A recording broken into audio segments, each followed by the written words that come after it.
இன்றைக்கி ஓட்டு போட்டு வந்துடுங்க. புரியுதா? ஓட்டு போடாமல் வீட்டில் வந்துடாதீங்க. அதை தவிர்த்து இந்த பரம்பரையாக நாங்கள் அந்த கட்சிக்கு தான் ஓட்டு போடுவோம், நாங்கள் இந்த ஜாதிக்கு தான் ஓட்டு போடுவோம், எங்கள் ஜாதிக்கார் நிற்கிறாரு, அந்த ஜாதிக்காருக்கு தான் நாங்கள் அதை போடுவோம், இந்த ஜாதிக்கார பெருமை, இந்த பரம்பரை பெருமை இதெல்லாம் நமக்கு தேவையில்லை. புரியுதா? நமக்கு நாம் வாழணும். இன்றைய சூழ்நிலை, இன்றைக்கி இருக்கிற காலகட்டத்தில், இன்றைக்கி இருக்கிற இயற்கை சூழலை நம்ம வாழணும். புரியுதா? இயற்கையை காப்பாற்றி வாழணும்.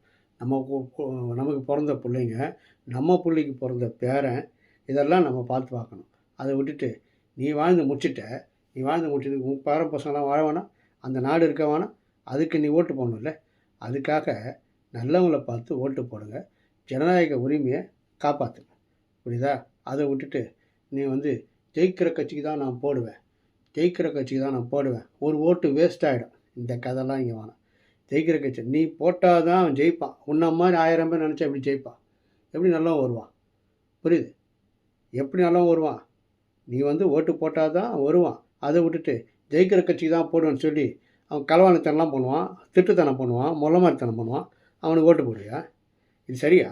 இது மாதிரி மனசாட்சி வச்சு சொல்லு. ஒரு நல்லவனை, ஒரு ஓக்கியமானவனை என்ன சொல்கிறான், அவன் என்ன பேசுகிறான் அப்படின்னு பார்த்து அவனுக்கு ஓட்டு போடுங்க. உங்கள் பகுதியில் யார் நல்லவன் அவனுக்கு ஓட்டு போடுங்க.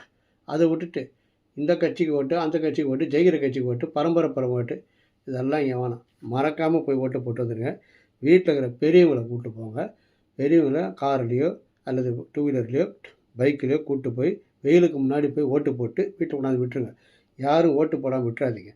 ஓட்டு போடாமல் வச்சுட்டு ஊரில் வந்துக்கிட்டே ஓட்டு போடாமல் அதெல்லாம் ஏன் போடுவான் அப்படின்னு வீட்டில் உட்காந்துட்டு அப்போ நாளைக்கு இந்த ஆட்சி சரியில்லை, ரோடு சரியில்லை, லைட்டு எரியலை, இதெல்லாம் சொல்ல முடியாது. அதனால் ஜனநாயக கடமை ஆட்டிட்டு நீங்கள் உரிமையோடு நாளைக்கு பேசுங்க. புரியுதா? நன்றி, வணக்கம்.